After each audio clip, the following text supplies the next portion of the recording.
इमरान खान ने आज एक मुतालबा किया है कि फैज़ हमीद का जो भी ट्रायल हो उसको ओपन किया जाए। ये कहा इमरान खान ने कि ओपन ट्रायल में मीडिया की कवरेज भी यकीनी बनाई जाए। ये कहा कि ओपन ट्रायल से मुल्क का फ़ायदा होगा और पाकिस्तान तरक्की करेगा। अता तारर जो कि वज़ीर इत्तलात हैं, उन्होंने इसके ऊपर रद्द-ए-अमल में कहा है कि जी फ़ौज के अंदरूनी मामलात में ये जो मुतालबा है इमरान खान का ये मुदाखलत है। सिर्फ अता तारर ही नहीं बल्कि कुछ सिक्योरिटी ज़राए हैं जिनसे इस खबर के ऊपर रद्द-ए-अमल आया, वो भी शेयर कर देते हैं। कहा कि जी ये जो मुतालबा किया जा रहा है तो बानी पीटीआई ये बताने वाले या मुतालबा करने वाले होते कौन है कि फैज़ हमीद का ओपन ट्रायल होगा या नहीं होगा। अगर बानी पीटीआई का इस मामले में ट्रायल हुआ तो वो तसल्ली रखें कि वो ओपन होगा, सारी दुनिया को पता चलेगा कि बानी चेयरमैन क्या करता और करवाता रहा। सवाल यहाँ से शुरू करते हैं, डिस्कशन यहाँ से शुरू करते हैं कि जो मुतालबा किया है इमरान खान ने, क्या वो जायज़ है या नहीं है। शहजाद इकबाल साहब। अलीना, मतलब आप कह रही हैं मुतालबा के फैज़ हमीद साहब का ट्रायल ओपन ट्रायल किया जाए? जी बिल्कुल, वो जायज़ है या नहीं है? अब मुझे नहीं लगता, कानून के मुताबिक फैज़ हमीद क्योंकि फौज से ताल्लुक रखते थे और आर्मी एक्ट इस बात की इजाजत देता है। आई थिंक सेक्शन 31 है जो कि म्यूटिनी के हवाले से भी खबरें चल रही हैं, उसकी इजाजत देता है कि उनका जो ट्रायल है वो आर्मी कवानीन के मुताबिक होगा, मिलिट्री कोर्ट में होगा। तो कानून इसकी इजाजत देता है।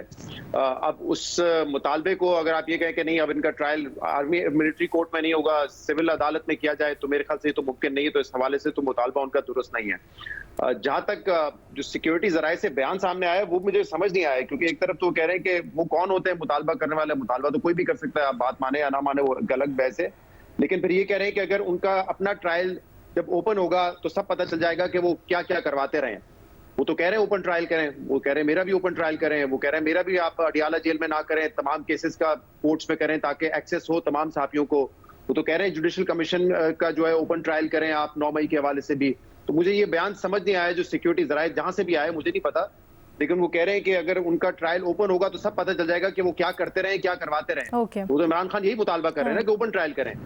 तो वो मुझे उसका जवाब तो मैं नहीं दे सकता। बहरहाल इसका बैकग्राउंड हमें पता है कि 2 दिन पहले इमरान खान ने इस खदशे का इजहार किया है कि जनरल फैज़ हमीद को एक वादा माफ गवाह बनाकर 9 मई के हवाले से उनका बयान लिया जाएगा और उसमें फिर इमरान खान को भी इम्प्लीकेट किया जाएगा। तो मेरे ख्याल से ये खदशा उनको है और इस वजह से वो कह रहे हैं कि अब जनरल फैज़ हमीद का जो है ट्रायल ओपन हो ताकि सबके सामने हो कि वो क्या बात कर रहे हैं और क्या बात नहीं कर रहे हैं। क्योंकि ऑब्वियसली जो ट्रायल मिलिट्री कोर्ट में होते हैं वो पब्लिक नहीं होते, तो जो भी उनके ऊपर इल्जाम लगेंगे, किस किस्म से जरा होगी, उसकी कोई तफसीलात नहीं आएंगी। एंड में एक वर्डिक्ट आ जाएगा, या वो उनके खिलाफ होगा या वो उनके हक में होगा। अब बाद में शायद वो एक अपील का हक जरूर रखते हैं, तब जाके शायद तफसीलात सामने आए, लेकिन उस वक्त तक नहीं आएगा। तो मेरे ख्याल से इस खदशे की वजह से वो कह रहे हैं कि ओपन ट्रायल हो, लेकिन क्योंकि कानून इजाजत देता है कि कोई रिटायर्ड मिलिट्री ऑफिसर हो, उसका अगर कोर्ट मार्शल होना है तो वो आर्मी एक्ट के तहत ही होना है, मिलिट्री ट्रायल ही होगा उनका, तो वो तो ओपन अदालत में नहीं किया जाता। ये सारा जो कानूनी प्रोविजन है रीमा से बेहतर समझ देते हैं। रीमा, क्या कोर्ट मार्शल ओपन ट्रायल हो सकता है? क्या इस तरह की कार्रवाई में मीडिया को भी एक्सेस हो सकता है? अलीना, जो किस तरह कोर्ट मार्शल प्रोसीडिंग्स होती है इसमें बहुत ज़्यादा सीक्रेसी होती है।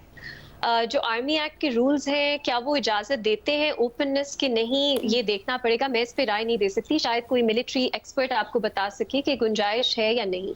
लेकिन मैं ये कहूँगी कि फौज के पर्सपेक्टिव से भी 2 पोजीशन सामने आ रही है। एक के जनरल फैज़ का जो ट्रायल है ये फौज की स्ट्रेंथ दिखाता है कि एक तरह से यूनिटी है रैंक्स में, यूनिटी है लीडरशिप में, और उनके पास इतने ठोस सबूत है कि वो अपने एक इम्पोर्टेंट ओहदा रखने वाले शख्स को ट्राई कर रहे हैं। अगर ऐसा है तो जितनी ज्यादा मालूमात आप लोगों तक पहुंचा सकेंगे, जितना ओपन, जितने आपके रूल्स अलाउ करते हैं, जितना ओपन ट्रायल हो सकेगा वो फौज के लिए भी बेहतर है मेरी नजर में। सो इसको सिर्फ इमरान खान साहब का मुतालबा नहीं कहना चाहिए। मेरा ख्याल है जो भी इस केस में दिलचस्पी रखता है, और ये केस पाकिस्तान की सियासत से बहुत गहरा ताल्लुक है इसका, तो जितनी ज्यादा इंफॉर्मेशन हमें मिलेगी उतना शायद हमारा कॉन्फिडेंस इन प्रोसीडिंग्स में बढ़ेगा। तो इस पर्सपेक्टिव से भी हमें देखना चाहिए अगर फौज ये पोजीशन ऑफ पावर से कर रही है। दूसरी राय ये है कि ये पोजीशन ऑफ वीकनेस भी दिखाता है कि फौज का कंट्रोल जो था वो लग रहा था कम हो रहा है। पीटीआई बहुत पॉपुलर हो रही थी, अदलिया जो है उसके साथ एक क्लैश की सूरत हाल थी। तो ये फैसला इसलिए लिया गया दिखाने के लिए कि कंट्रोल में कौन है, एक तरह से अपने आप को असर्ट करने के लिए लिया गया।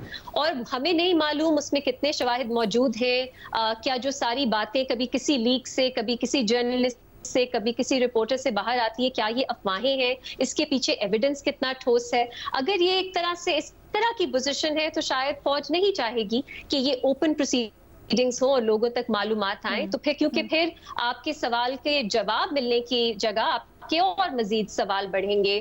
शायद और लोग हैं ऐसे जो मुलव्विस हैं जिनके नाम सामने आएंगे जो फौज नहीं चाहती। तो ये दो मुख्तलिफ चीजें हैं। एक चीज मैं क्लैरिफाई करना चाहूंगी, मेरा ख्याल है हम लोगों ने जब से ये वाकया, ये अरेस्ट हुआ, हमने ज्यादा कानून पे बात नहीं की। हम अस्यूम करते हैं जो रिटायर्ड मिलिट्री ऑफिसर्स होते हैं वो सिविलियंस तस्वुर किए जाते हैं। इसलिए पिछले साल जो आर्मी एक्ट में तरामीम की गई, स्पेसिफिकली ये कहा गया कि रिटायरमेंट के बाद वो कुछ ऑफेंसेस जैसे पॉलिटिकल मैटर्स में involvement, disclosure of sensitive information, कुछ डेफेमेशन, साइबर क्राइम्स, इसको खास तौर पे रिटायर्ड मिलिट्री ऑफिसर्स के ऊपर जो है उसकी जुरिस्डिक्शन कोर्ट्स मार्शल को दी गई।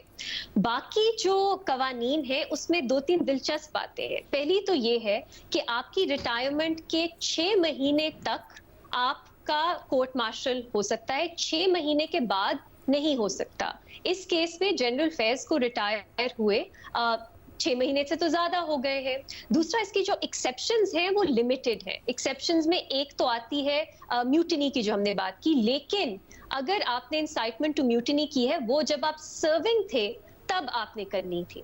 ठीक है, सो ऐसा नहीं हो सकता कि आप रिटायर होने के बाद गए हैं, उसके बाद आपने इंसाइटमेंट टू म्यूटिनी की है और फिर आप ट्राई हो रहे हैं। ये एक जनरल जो मैं बता रही हूँ। कुछ और इसकी एक्सेप्शंस है, जैसे ये जो टॉप सिटी का केस है ये शायद पूरा उतरता है आर्मी एक्ट की रिक्वायरमेंट्स के ऊपर, क्योंकि ये भी एक एक्सेप्शन में है, ऑफेंसेस रिलेटेड टू प्रॉपर्टी। इसमें ये लिमिटेशन पीरियड अप्लाई नहीं करता। अगर आप सर्विंग थे और आपने ऑफेंसेस रिलेटेड टू प्रॉपर्टी किए तो उस पे ये लिमिटेशन पीरियड या ये 6 महीने की पीरियड का नहीं है। 2-3 और इसमें इंक्लूड किए गए हैं। लेकिन एक और चीज है, और इसलिए जो सुप्रीम कोर्ट में केस चल रहा है जो है सिविलियंस का कोर्ट मार्शल के ऊपर, वो बहुत अहम हो जाता है, क्योंकि सिविलियंस जो हैं वो आर्मी एक्ट और कोर्ट मार्शल के तहत उनका ट्रायल हो सकता है अगर उसमें एक ऑफेंस है यही कि सेड्यूसिंग समवन, कि वो अपनी ड्यूटी के खिलाफ कोई काम करे। ठीक है, उसके लिए आप चाहे सिविलियन हो, चाहे आप फौजी सर्विंग ऑफिसर हो या आप रिटायर्ड ऑफिसर हो, आपका ट्रायल हो सकता है।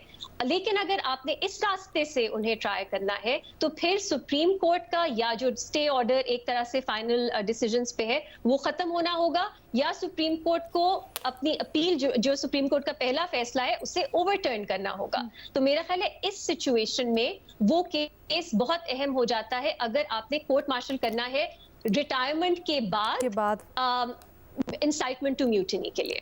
ठीक है, अच्छा रीमा, ये प्लीज याद रखिएगा, एक है पोस्ट रिटायरमेंट ऑफेंसेस, वो बहुत ज्यादा नहीं है, वो 4-5 टॉप सिटी वाला है। दूसरा है जो अगर आपने वाइल सर्विंग आपने ऑफेंसेस किए हैं उसके लिए आपका बाद में ट्रायल हो सकता है, लेकिन उसका 6 महीने का पीरियड है।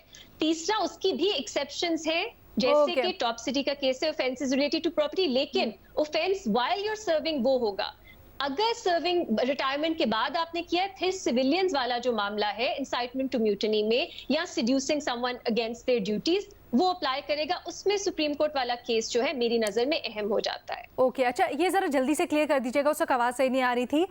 आपके ख्याल में कितनी गुंजाइश है कि ओपन ट्रायल हो सके? आई अंडरस्टैंड आपने जो बाद में बताया, बट कितनी गुंजाइश है आर्मी एक्ट में कि ओपन ट्रायल हो सके या मीडिया को कवरेज की इजाजत हो? अलीना, मेरा नहीं ख्याल, ये मेरी रीडिंग है, मैं चाहूंगी कोई मिलिट्री लॉज का एक्सपर्ट हमें गाइड करे, मैं वो एक्सपर्टीज नहीं रखती। मेरा ख्याल है कोई प्रोहिबिशन नहीं है, लेकिन at the same time right भी नहीं है। तो अगर आर्मी चाहे तो वो अगर ओपन रिपोर्टर्स के लिए ना करे, वो ज्यादा मालूमात दे सकती है कि ISPR कंक्लूजन जो फील्ड जनरल कोर्ट मार्शल है उसकी कंक्लूजन में जो स्टेटमेंट जारी करेगा वो पहले ही हमें ज्यादा इंफॉर्मेशन दे दे। कुछ ना कुछ गुंजाइश मेरा ख्याल है निकाल जा सकती है ज्यादा ओपननेस की, क्योंकि Very otherwise interesting, procedure very वो तो interesting. ये है कि आर्मी एक्ट की कोर्ट मार्शल प्रोसीडिंग्स बिल्कुल ओपेक होती हैं। आपको आईएसपीआर बताता है ये अगर उनका दिल चाहे, उनकी पाबंदी प्रैक्टिस उस पे यही नहीं है कि वो प्रैक्टिस कुछ यही है आपको- कि ओपन नहीं होती हैं, कोई मालूमात बाहर नहीं आती हैं, लेकिन मुमानियत भी नहीं है। ये बड़ी इंटरेस्टिंग रीडिंग